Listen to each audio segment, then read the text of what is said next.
নমস্কাৰ বন্ধু আৰু বান্ধৱীসকল। তো অসম পুলিচৰ ছেকেণ্ড কাট আপ লিষ্টক লৈ এটা ডাঙৰ আপডেট। তো যিমানজনে অসম পুলিচৰ প্ৰথম কাট আপ লিষ্টত নাম অহা নাই, ছেকেণ্ড কাট আপ লিষ্টৰ কাৰণে ৱেইট কৰি আছে বা ছেকেণ্ড কাট আপ লিষ্টৰ কাৰণে লৰি আছে, হাইকোৰ্ট কৰিছে বা ছেকেণ্ড কাট আপ লিষ্টৰ কাৰণে বাট চাই আছে, তো ইহঁতৰ কাৰণে ডাঙৰ আপডেট। আৰু যিসকলৰ নাম প্ৰথম কাট আপ লিষ্টতে আহি গৈছে, এইটো ভিডিঅ' আপোনালোকৰ কাৰণে ইম্পৰ্টেণ্ট। আপোনালোকে চাই যাব যে এটা ডাঙৰ আপডেট আহিছে, আৰু আপডেটটো মই দিয়া নাই, আমাৰ CM ছাৰে নিজে মুখে কি কৈছে, তো শুনি লওক।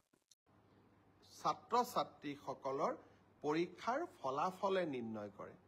কোনোবাই যদি ভাবে যে কাট অফ বেছি হৈছে, তাৰ মানে ইয়াকে বুজাব পাৰি যে সঁচাকৈয়ে এইবাৰ পৰীক্ষাৰ ফলাফল যোৱাবাৰতকৈ ভাল হৈছে। অসম পুলিচৰো দ্বিতীয় কাট অফ নোলায়, কিন্তু বছৰটোৰ শেষৰ ফালে আমি আকৌ নতুন অসম পুলিচত খালী হৈ থকা পোষ্টসমূহ আমি এডভাৰটাইজ কৰিম।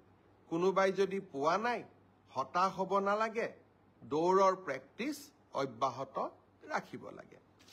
এডিআৰই পৰীক্ষাৰ প্ৰসংগতে মই উল্লেখ তো নিশ্চয় আপোনালোকে শুনিছে যে CM ছাৰে নিজে মুখে কৈছে যে অসম পুলিচৰ যিটো ছেকেণ্ড কাট আপ লিষ্ট আছে সেইটো আৰু নাহে, এইটো ফাইনেল। ঠিক আছে, হয়তো বহুতে কৈছিল যে ছেকেণ্ড কাট আপ লিষ্ট আহিব, কিন্তু নাহে। তো যিমানজনৰ নাম অহা নাই, তো CM ছাৰে নিজে মুখে কৈছে যে নেক্সট ভেকেঞ্চি সোনকালে আহি আছে, বছৰৰ শেষত দি দিব।